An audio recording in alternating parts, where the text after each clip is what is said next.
तो एक छोटा सा फॉर्मूला मैं आपको बताता हूं, उसको लगाइएगा, बड़ा मजा आएगा आपको। इसलिए जब भी किसी से मिले तुरंत डिसीजन ना लें। हमारे पिताजी देते थे, हम तो ऐसे गिरा देते थे साहब, हम तो पीते देखते नहीं साहब, हम तो चाय की दुकान की तरफ से आंख बंद करके जाते हैं साहब। तू मेरा प्यारा प्यारा बच्चा है कि दिमाग मत क्या कर खराब, क्यों ज्यादा बोलते हो दिमाग खराब हो जाता है, अरबों रुपए माफ कर दूंगा।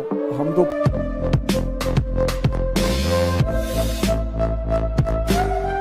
अब जब भी आपको ऐसी घटनाएं पढ़नी है, कैसी, जब दो लोगों के बीच संबंध विच्छेद हो रहा है, डाइवोर्स हो रहा है, तो एक छोटा सा फॉर्मूला मैं आपको बताता हूं, उसको लगाइएगा, बड़ा मजा आएगा आपको। सर जिंदगी सूत्रों पे चलती है। अगर आपको किताबें समझ में नहीं आ रही और सूत्र समझ में आ गए, there are no permanent friends, only no permanent enemies, only permanent interest. मैं इस पर चर्चा करने वाला हूं किसी दिन, सूत्रों पर जीवन। सर ये इतना बड़ा सूत्र है कि आपके मन को तमाम तरह की चिंताओं से मुक्त रखेगा। आपके दुश्मन हैं तो मन उधर लगेगा, आपके दोस्त हैं तो मन उधर लगेगा। और दोस्त दुनिया में दो होंगे मैक्सिमम, जो आपके लिए लड़ने के लिए तैयार हैं और आप उनके लिए लड़ने को तैयार हैं। वरना तो दुनिया में सबसे चुनौतीपूर्ण काम है एक दोस्त का मिलना।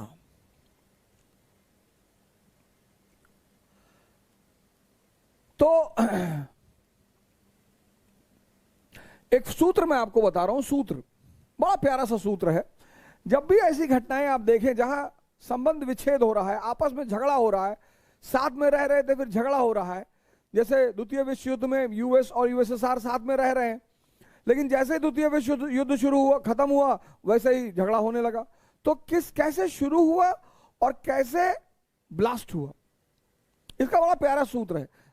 अब दुनिया में मैरिज और डाइवोर्स के 3 चरण हैं। मैरिज और डाइवोर्स, इसके 3 चरण हैं, 3 आमतौर पर इसके 3 चरण होते हैं। मैरिज का पहला चरण है केयर। केयर आमतौर पर बदल जाता है अफेयर में।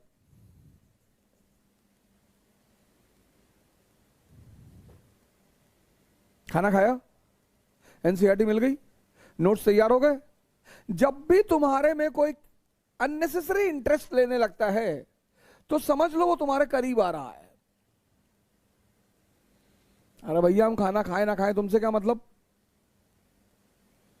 और तैयारी करने आए हैं तो एनसीईआरटी ले ही लेंगे, नोट्स अरेंज ही कर लेंगे। जब भी तुम में कोई अननेसेसरी इंटरेस्ट लेने लगे समझ लो तुम्हारे करीब आ रहा है।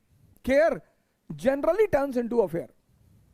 इसलिए हॉस्पिटलों में जो हमारी बहनें हैं जो सेवा करती हैं उनको हम सिस्टर्स कहते हैं। ये मेन वजह है क्योंकि वहां जो केयर है वो ऑफिशियल है। मां बेटे का प्रेम किस पे टिका हुआ है? केयर पे। खाना लेके खड़ी है बेचारी, बाबू साहब वीडियो गेम खेल रहे हैं, वो आधे घंटे से खाना लेके खड़ी है, ये केयर ही तो है। और affair generally turns into marriage. Depends, profit and loss पर डिपेंड करता है। अच्छा, दुनिया में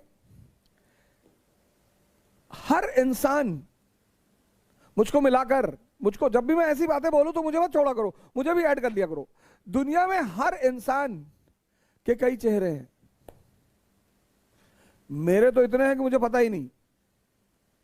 दुनिया में हर इंसान के कई चेहरे, हर इंसान, कोई इंसान बिना चेहरे के है ही नहीं। और जिसके सारे चेहरे खो गए वो बुद्ध हो गया, वो मोहम्मद हो गया, वो जीसस हो गया, फिर वो इस दुनिया का है ही नहीं। अब मेरा एक चेहरा मेरे परिवार के सामने है, मेरा एक चेहरा समाज के सामने है, मेरा एक चेहरा मेरे दोस्तों के सामने है। इसलिए जब भी किसी से मिलें तुरंत डिसीजन ना लें। आप देखो बहुसंख्यक लोगों को, जब पावरफुल शक्तिशाली लोगों के सामने आते कैसे बिहेव करते हैं। जी सर, जी सर। चाय पीते हैं पांडे जी? नहीं जी। अब साहब ने कह दिया हमें तो चाय पसंद नहीं। साहब हमें भी पसंद नहीं है साहब, हम भी चाय बिल्कुल, हम तो साहब बचपन से नहीं पीते साहब। हमारे पिताजी देते थे, हम तो ऐसे गिरा देते थे साहब, हम तो पीते देखते नहीं साहब, हम तो चाय की दुकान की तरफ से आंख बंद करके जाते हैं साहब।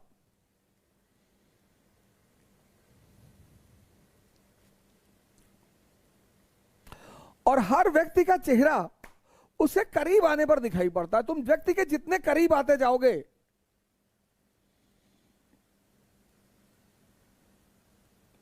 आप देखो जब अफेयर चलता है लोगों का, कितना मजा आता है दोनों पार्टी को, क्योंकि अफेयर जो है उसमें दोनों अपना आइडियल चेहरा दिखाते हैं।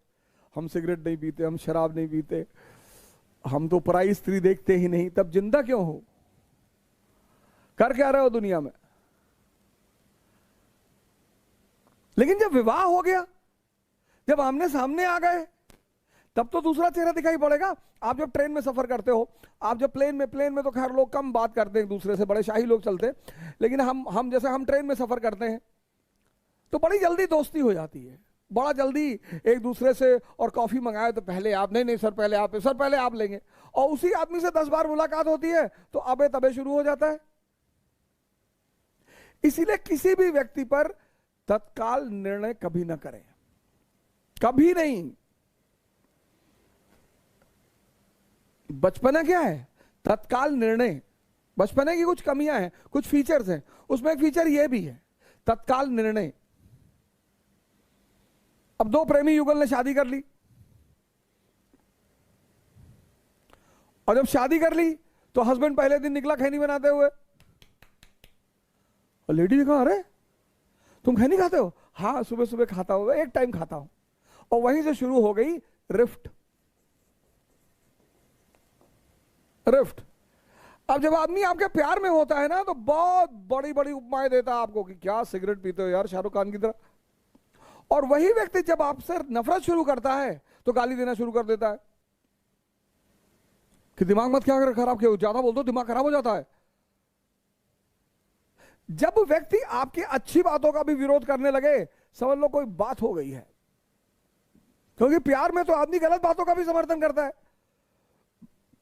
रिफ्ट, अगर रिफ्ट संभाली नहीं गई तो स्ट्रगल, संघर्ष शुरू हो जाएगा कि मेरा एटीएम मत यूज करना और कार की चाबी रख दो। और अगर संघर्ष संभाला नहीं गया तो विस्फोट हो जाएगा, ब्लास्ट। पता लगा दोनों ने एक दूसरे का बाल पकड़ा, मार, जूता, हाथ, संबंध खत्म। तो जब भी तुम ऐसे कोई घटना पढ़ोगे तो इस सूत्र का इस्तेमाल करोगे। बड़ा प्यारा सूत्र है ये बड़ा प्यारा फॉर्मूला है, बहुत प्यारा। कौन सा फॉर्मूला? रिफ्ट, स्ट्रगल और ब्लास्ट। जैसे हम सूरज स्प्लिट पढ़ेंगे, इस फॉर्मूले को लगाएंगे। हम त्रिपुरी क्राइसिस पढ़ेंगे, इस फॉर्मूले को लगाएंगे कि झगड़ा शुरू कहां से हुआ, फिर वो संघर्ष में कैसे बदला, फिर विस्फोट कैसे हुआ, और पूरी कहानी हमारे सामने होगी। जैसे आप रशियन रेवोल्यूशन पढ़ेंगे, इसको लगाइए कि कैसे राजशाही और जनता के बीच रिफ्ट शुरू हुई। सर किसी भी क्रांति को पढ़ने का बड़ा शानदार फॉर्मूला है ये, अरबों रुपए का। तुम किसी को खाना खिला देना, तुम किसी को दवा दे देना, फीस याद रखना मेरी, तुम किसी को खाना खिला देना, तुम किसी को दवा दे देना। ठंडा आ रही है, बहुत लोगों के पास कपड़े नहीं होंगे, कोई तो एक बैग लेके चलो, जो हैंड बैग किताब उताब लेके चलते हो, उसी में एक शॉल डाल लो, 250-300 रुपए की आती है यार, लोई जिसको बोलते हैं, लोई 300-300 रुपए की अच्छी लोई आती है, किसी को दे देना, अरबों रुपए माफ कर दूंगा। इस प्रोग्राम का जो उद्देश्य है ना, वो यही है, कर भला तो हो भला। अगर मैं आपको कुछ दे रहा हूं तो आपको भी समाज को और राष्ट्र को कुछ देना पड़ेगा।